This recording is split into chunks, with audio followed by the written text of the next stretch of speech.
Democrats and Republicans appear to be no closer to resolving a feud that shut down much of the US government. It's limped into the third day of the shutdown, with both sides digging in on the healthcare dispute that triggered it. The shutdown is keeping hundreds of thousands of federal workers home and disrupting scores of government programs. Professor of International Relations Robert Patman is here to tell us what's going on. Good evening. Good evening, Rebecca. Where do things stand this evening?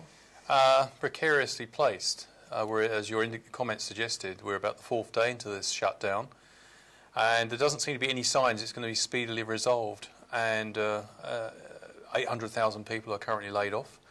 It's a partial shutdown. There's still 2/3 of the federal workforce staying in place, but non-essential services have essentially been cut.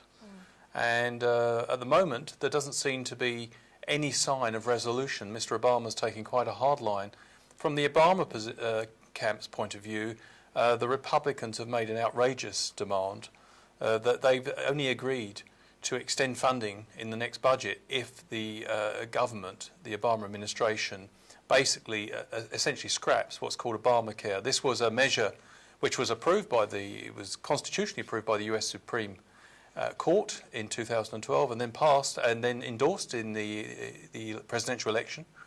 And the Republicans are demanding that it be withdrawn, and then they will fund the budget. And from Mr. Obama's point of view, this is totally, he sees it as unconstitutional, and he believes it's also a threat by the minority against the majority, so he's not having a bar of it at the moment. What are the possible outcomes?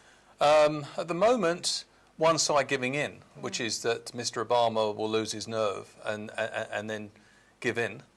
That doesn't look likely at the moment, not least because the Republican stance looks increasingly unpopular with the American people.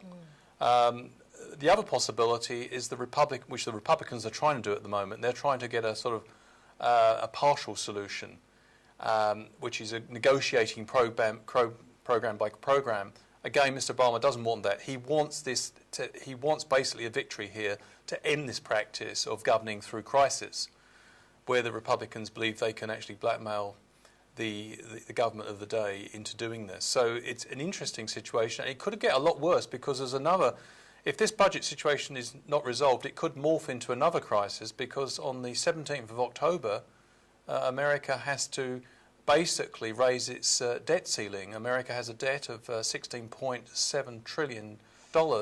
After that, if it doesn't raise its debt ceiling, it will default. And if the biggest economy in the world defaults, as Mr. Obama pointed out today, that has implications for every other economy in the world, including New Zealand's. Well, this isn't the first time there's been a shutdown in the US, is there? No, it occurred about 18 years ago under Mr. Clinton.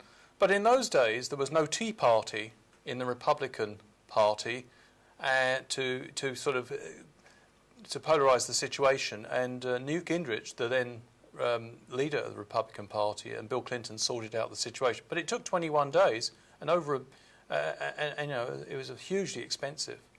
So yeah, I mean, there is the precedent of it going on for 21 days. But the big difference this time is it could morph into the whole debt ceiling crisis as well. Now, you mentioned before that it was becoming increasingly unpopular with the American people. What has been the response from Republican supporters? I think it's mixed. I think many moderate Republicans are actually appalled at the situation, the centrists. But there is a small lobbying group now, or a fringe group within well, it's more than a fringe group. It's if you like, a really extreme right-wing group called the Tea Party, which grew after Bush's period in office as a reaction to the Bush defeat in 2000. Well, the defeat of the Republican contender John McCain in 2008, and this group basically wants to downsize government and also believes the Obama healthcare problem is a fundamental assault on American liberties. They also believe it's a job killer. Professor of International Relations Robert Patman, thanks very much for your time. Thank you.